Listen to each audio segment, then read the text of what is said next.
When the power died across Millbrook County, Rosemary Keller's farmhouse was the only light visible for 30 miles.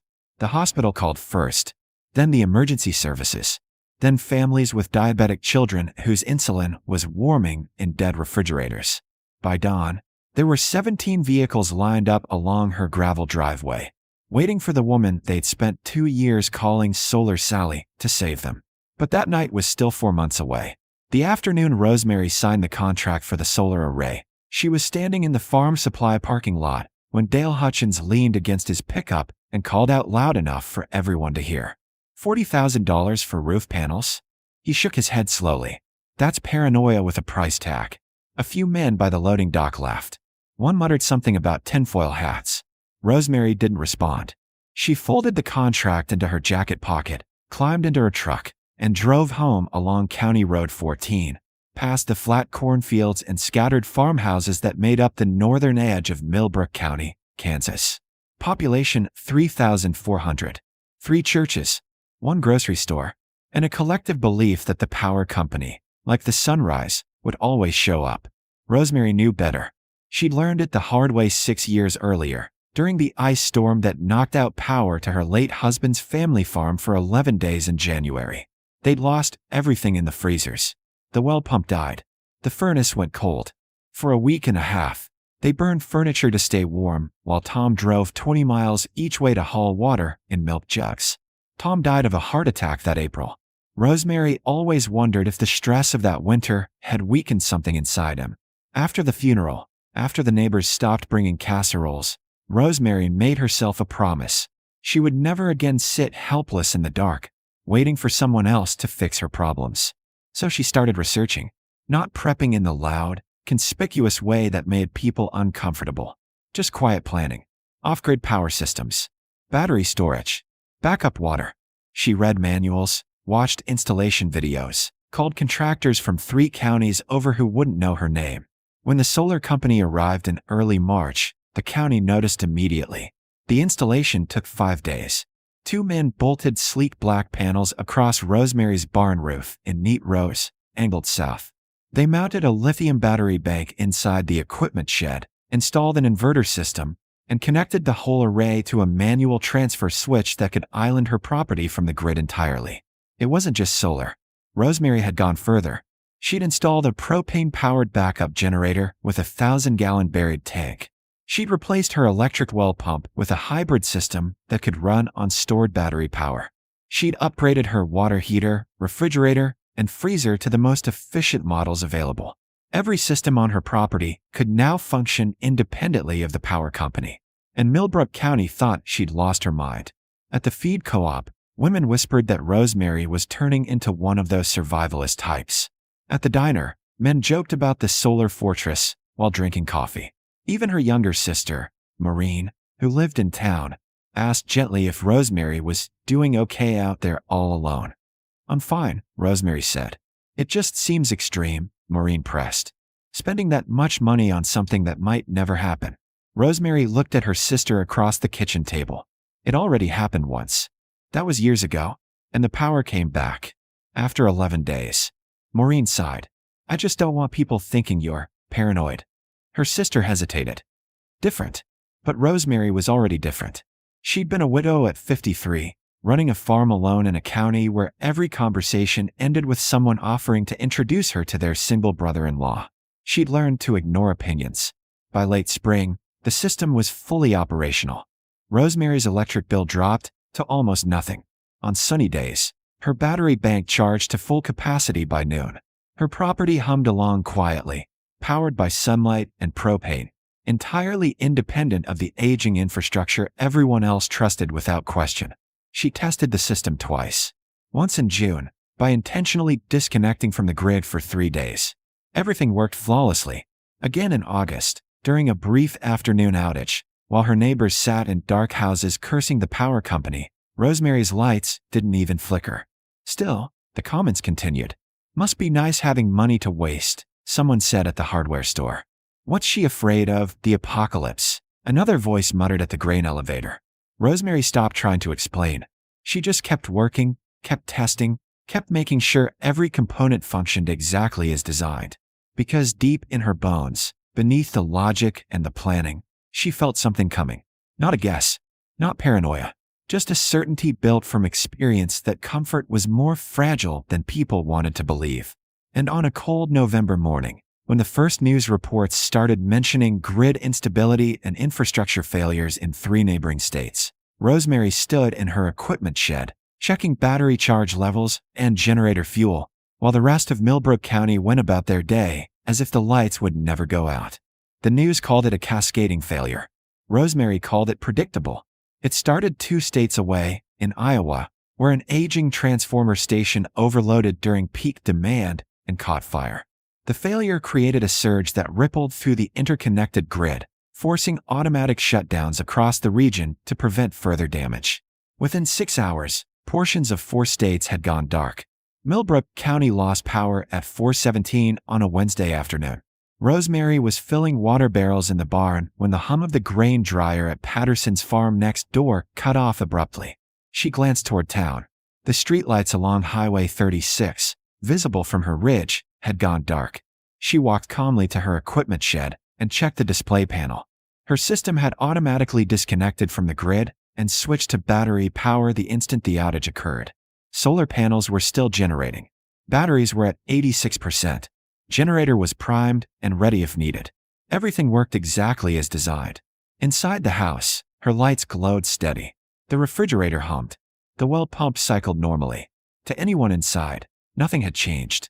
But across Millbrook County, the silence was spreading. By evening, the reality settled in. This wasn't a brief outage. The power company's recorded message said repairs could take 72 hours or longer. Cell towers, running on backup batteries, would die within a day. Gas stations couldn't pump fuel without electricity. The grocery store couldn't process payments or keep food cold. Rosemary's phone rang at 8:30. It was Maureen, calling from town. "The power's out everywhere," her sister said, voice tight. "They're saying maybe 3 days." "I've got nothing, Rosemary. No heat, no way to cook. Brian's insulin needs to stay refrigerated." Brian was Maureen's 12-year-old son, type 1 diabetic. Rosemary didn't hesitate. "Bring him here. Bring whatever you need." They arrived an hour later, shivering and stunned. Maureen actually gasped when she walked into the bright, warm kitchen. "How do you have power?" "Solar. Batteries. I tried to tell you." Maureen's eyes filled with tears. Not from relief. From shame. Rosemary stored the insulin in her refrigerator and made coffee. Real coffee, hot and strong, while her sister sat at the kitchen table looking around, as if seeing the house for the first time. "I'm sorry," Maureen whispered. "I thought you were overreacting. You weren't the only one." The next call came at midnight. Dale Hutchins, the same man who'd mocked her in the parking lot. "Rosemary, I know we've had our differences." His voice was rough, humbled. "My wife has a CPAP machine. Battery's dying. I heard your place still has power. Could we charge it? Please." Rosemary thought about the parking lot. The laughter. The months of casual cruelty disguised as concern. Then she said, "Bring it over." By dawn Thursday, word had spread. Rosemary Keller's farm had power. Real, functioning, reliable power. And she was helping people. The county sheriff arrived first, asking if the emergency services building could run extension cords for their radio system. Then the volunteer fire chief. Then families with medical needs. Oxygen concentrators, medication refrigeration, infant formula warmers. Rosemary organized it like a military operation. She set up charging stations in the barn for phones and medical equipment. She ran heavy-duty extension cords to prioritize critical needs. She monitored her battery levels constantly, calculating what she could provide without draining her system. By Friday, the driveway looked like a refugee camp. 17 vehicles parked along the gravel. People waiting in quiet, orderly lines. Nobody complained. Nobody demanded. They'd learned humility fast. The hospital called Saturday morning. Their backup generator had failed, and they had 4 patients on ventilators. "We need power," the administrator said bluntly. "Can you help?" Rosemary looked at her battery display. She'd been running nonstop for 3 days. Solar generation was good, but cloud cover was rolling in. If she pushed the system too hard, she'd risk losing everything. But 4 people would die without help. "I'll do what I can," she said. She couldn't power the whole hospital, but she could run inverters for the ventilators. The hospital sent a truck with the equipment. Rosemary set them up in the barn, calculating loads down to the watt. It meant rationing everything else. Shorter charging times. No non-essential use. Every amp counted. Sunday brought freezing rain. Solar generation dropped to almost nothing. Rosemary fired up the propane generator for the first time, and the deep rumble echoed across the property like a promise. People who'd been waiting in cold cars heard it and wept. Dale Hutchins approached her that afternoon, hat in his hands. "I was wrong about you," he said quietly.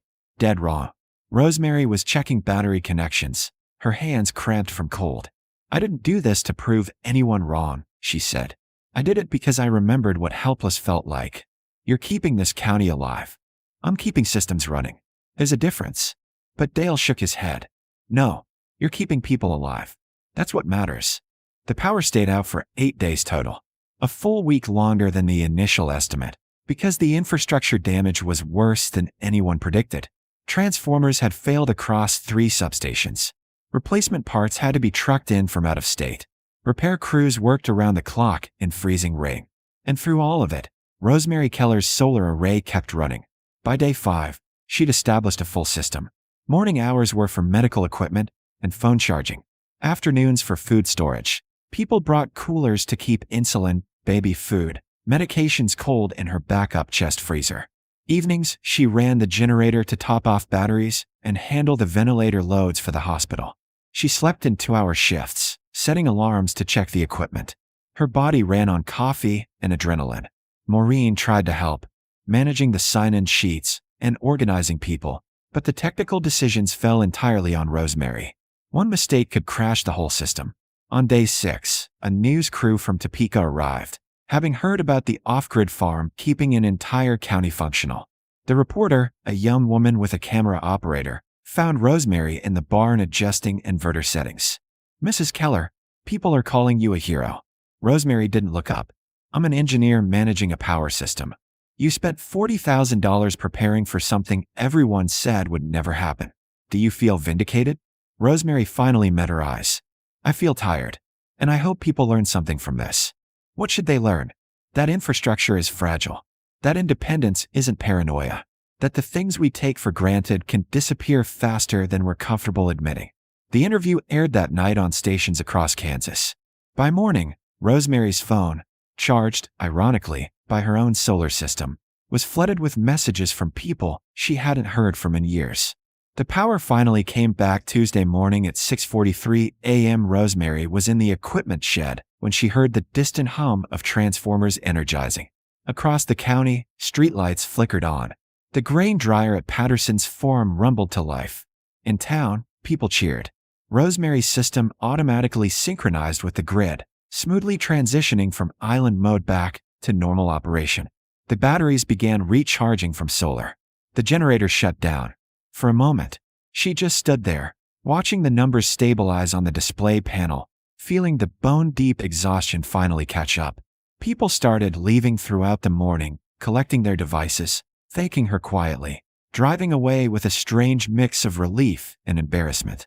Dale Hutchins was the last to go. He paused at his truck. "What you did here," he started.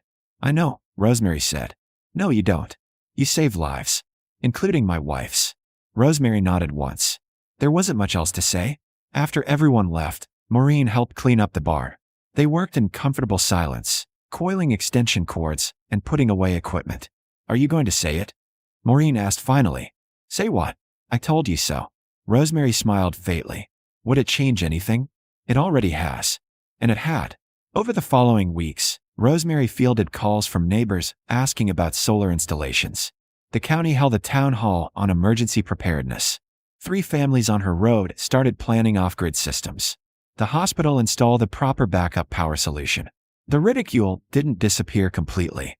Some people still called it excessive, but it was quieter now, more uncertain, undercut by the memory of 8 dark days when one woman's paranoia had been the only thing standing between the county and complete failure. On a cold December morning, Rosemary stood in her equipment shed, reviewing the system logs from the outage. The solar array had performed flawlessly. Battery cycles were within normal parameters. Generator had maybe 10,000 hours of life left. Everything was ready. Not for the apocalypse, Not for the end of the world, just for the next time the infrastructure failed and people needed help. Because that was the truth Rosemary had learned years ago in the dark, cold week after Tom died. Disasters weren't theoretical. They were inevitable. And the people who survived them weren't the strongest or the smartest. They were simply the ones who'd prepared before everyone else thought it mattered. She closed the shed door and walked back toward the house, where the lights burned steady and warm against the winter morning, independent and unshakable, exactly as she'd built them to be.